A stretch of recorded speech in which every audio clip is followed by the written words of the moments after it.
Itu yang reinkarnasi itu kesadarannya atau apa kira-kira? Kesadarannya, Mas, Atau pikiran kita. disebut jiwa itu tadi ya? Bukan. Kesadaran melekat di jiwa atau bagaimana? Kesadaran, Mas. Kesadaran ya? Pikiran kita. Karena ketika kita meninggal, jiwa kita itu masih mempunyai pikiran. Oke. Masih mempunyai pemikiran antara kemelekatan selama masa hidupnya dengan, jadi dia hidup di antara dua dimensi. Anggaplah energi itu cahaya, Mas. Oke. Anggaplah energi itu bercahaya. Cahaya ini mempunyai segala karmanya, kemelekatan, karena ada cahaya yang berwarna.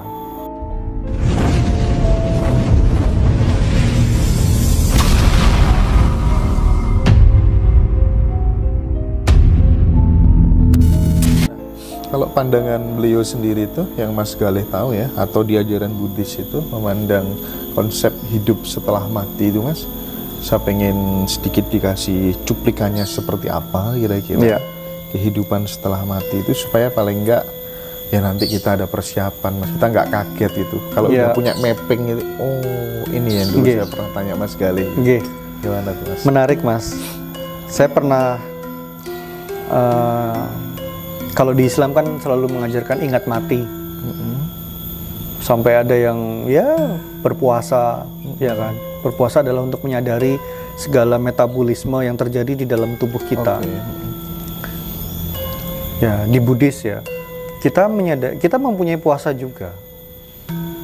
Puasa untuk tidak hanya menahan metabolisme yang terjadi di dalam tubuh kita dengan rasa lapar, tapi juga ada dahaga, ada hawa nafsu, ya, bagaimana kita mengontrol pikiran kita supaya tidak meletup-letup. Nah, kematian ini hal yang sangat menarik. Tapi, Mas, kita belum mencapai tahap kesana kan, jelas. Tapi bagaimana kita mempersiapkan diri kita untuk menuju ke sana? Proses kematian. Proses kematian itu umumnya seperti apa? Ada yang kematian baik-baik dan ada kematian yang tidak baik-baik saja. Kematian yang baik melalui proses sakit, ya, melalui proses kemalangan. Kita anggap kemalangan ya. Kemalangan yang terjadi di dalam jiwa dan tubuh kita. Seperti apa? Apakah itu menggerogoti dari dalam atau seperti apa?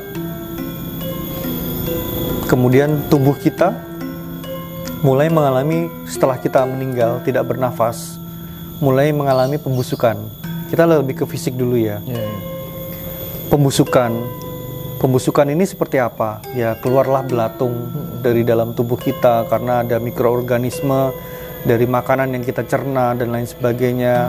Ada dari udara juga. Sampai pembusukan itu terjadi, sampai betul-betul dari daging busuk kemudian menjadi tulang. Ketika menjadi tulang, apakah ada pembusukan lagi? Kita harus tahu dulu. Ketika sudah menjadi tulang, ya sudah tulang. Tulang belulang. Tapi proses pembusukan itu kira-kira berapa lama? Seminggu, 40 hari, berbulan-bulan, 100 hari, 1000 hari. Kalau di Jawa kan ada ya pitung dinan, 7 hari, 40 hari, 100 ya, nyewu. Kita mencoba menyadari dulu tubuh fisik kita. Berbicara tentang agama dengan spiritualitas menurut saya agak berbeda, Mas. Jadi kalau dari sisi agama Buddhis, meninggal ya sudah meninggal. Meninggal ya? Iya. Dan bagaimana di situ mengalami reinkarnasi. Itu yang reinkarnasi itu kesadarannya atau apa kira-kira? Kesadarannya, Mas, pikiran atau kita. Disebut jiwa itu tadi ya? Bukan. Kesadaran melekat di jiwa atau bagaimana? Kesadaran, Mas. Kesadaran ya? Pikiran kita. Karena ketika kita meninggal, jiwa kita itu masih mempunyai pikiran. Masih mempunyai pemikiran antara kemelekatan selama masa hidupnya dengan, jadi dia hidup di antara dua dimensi. Transisi ya. Transisi bagaimana dia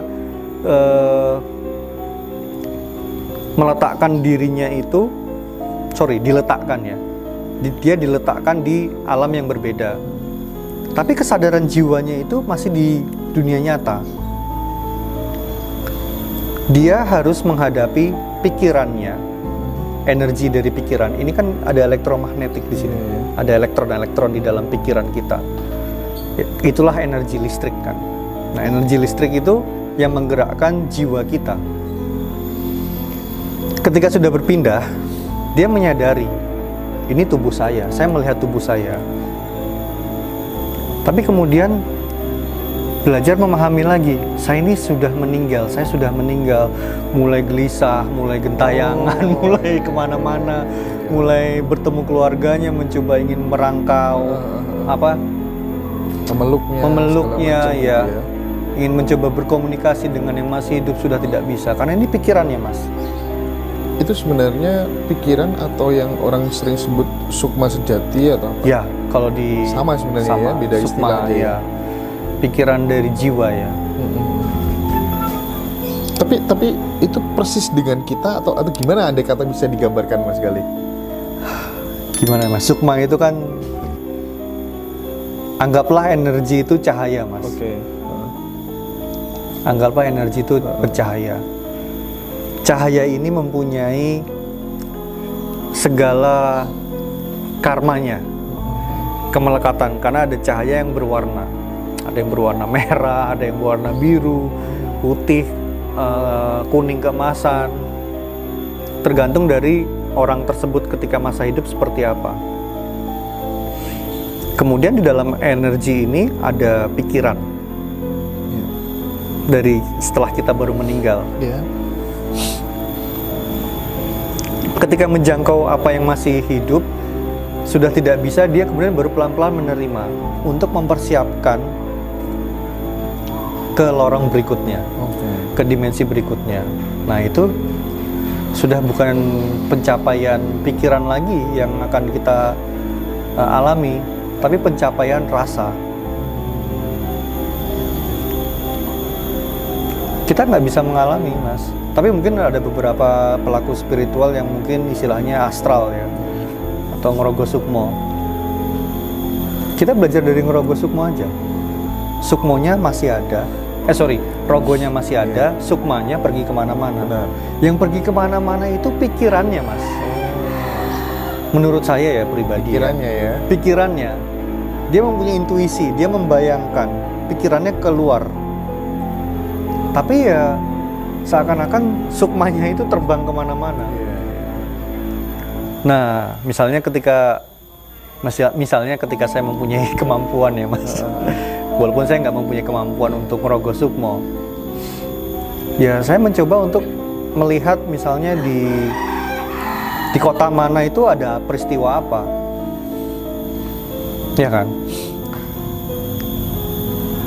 Dan intuisi atau pesan-pesan dari daerah tersebut itu energi, medan energi.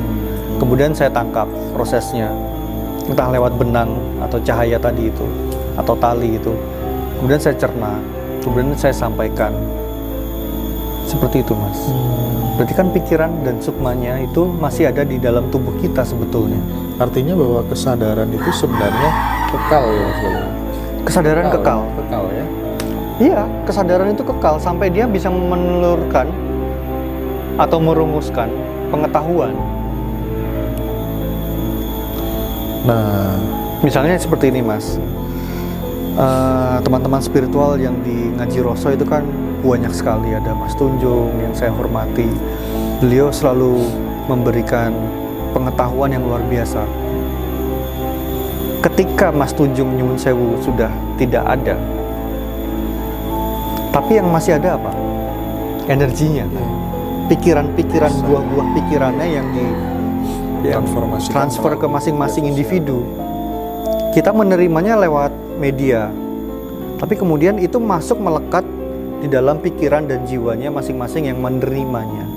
Bagaimana yang tidak bisa menerimanya tetap akan melekat, Mas, sampai dia akan merasa, oh iya, misalnya 5 tahun kemudian ini yang dimaksud beliau. Saya sadar, terima kasih, sudah gitu aja. Misalnya bapak saya sudah meninggal, Bapak saya pernah memberikan wejangan sedemikian banyaknya, Mas. Tapi saat itu belum masuk ke saya. Iya, memang butuh kadang. Butuh waktu tertentu. Nah, kita baru bisa ngeh gitu ya. Kita memerlukan stimulus atau trigger yang membuat pikiran, jiwa, dan tubuh kita itu untuk berubah, Mas. Untuk mengerti suatu kondisi yang kita betul-betul pahami. Menarik kan? Iya. Tapi bicara tentang kesadaran ya, kemudian bisa bertransformasi, lahir kembali itu kalau bicara Mas Tunjung itu menarik juga nih, orang usianya baru 28 tahun. Iya.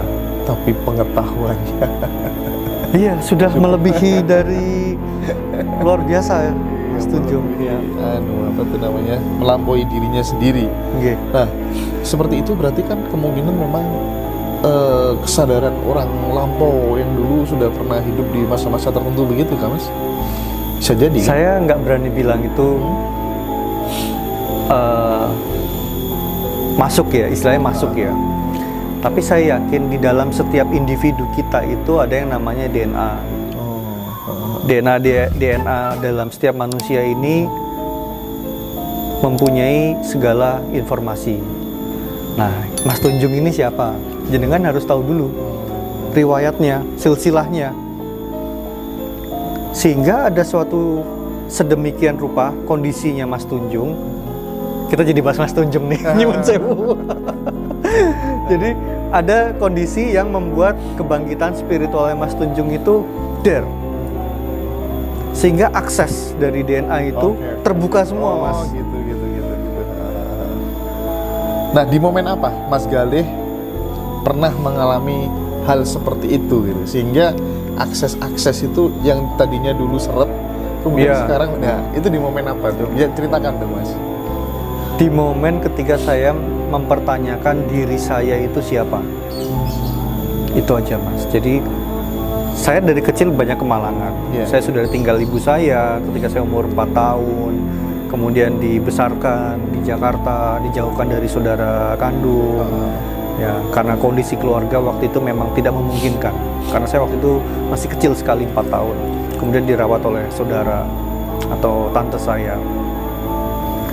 Jadi selama masa 15 tahun di Jakarta itu banyak hal di Jakarta, Mas. Jakarta ya, kita bicara Jakarta, bagaimana kita berinteraksi antara manusia dengan manusia seperti apa, manusia dengan alam yang metropolitan seperti apa, saya diperlakukan seperti apa ketika di dalam rumah, ketika pergaulan, ketika di pergaulan di sekolah, ya.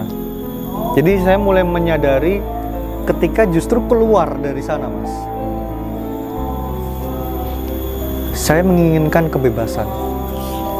Kebebasan mutlak, saya bisa berekspresi apapun.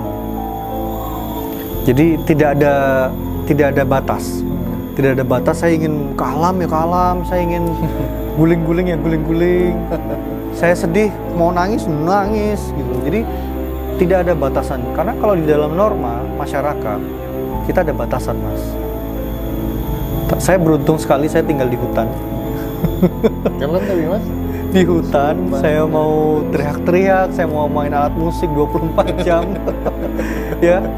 Tapi ketika saya keluar dari hutan, kondisi kesadaran saya itu sudah siap menjadi manusia yang seperti apa yang saya harapkan dalam diri saya. Saya itu siapa? Latar belakang keluarga saya seperti apa? Dan apakah harus ada yang dirubah supaya dalam DNA keluarga turun-menurun, kan ada karma kan, Mas? Iya. Itu tidak terulang, patternnya tidak terulang. Nah itu, Mas. Itu ketika saya mempertanyakan momentum itu, ketika saya mempertanyakan diri saya itu siapa dan untuk apa saya hidup. Apakah saya hidup untuk menyakiti orang lain? Saya nggak mau. Saya hidup untuk mengembangkan cinta dan kasih sayang melalui media seni dan kebudayaan. Ini pilihan. Kembali lagi ke pilihan dulu. Oke. Saya tadi sebenarnya kesini tuh nggak bikin list pertanyaan. Biasanya saya kalau kemana-mana tuh selalu bikin list pertanyaan, Mas. Tapi Iya, udah Mas. tahu. Ini tadi memang saya sengaja nggak bikin karena saya yakin nanti mesti ngalir kalau sama Mas Gali lah ngobrol apa. Semalam saya perjalanan Cilacap hampir 11 jam PP. Wah, ya makanya saya merasa ini kehormatan sekali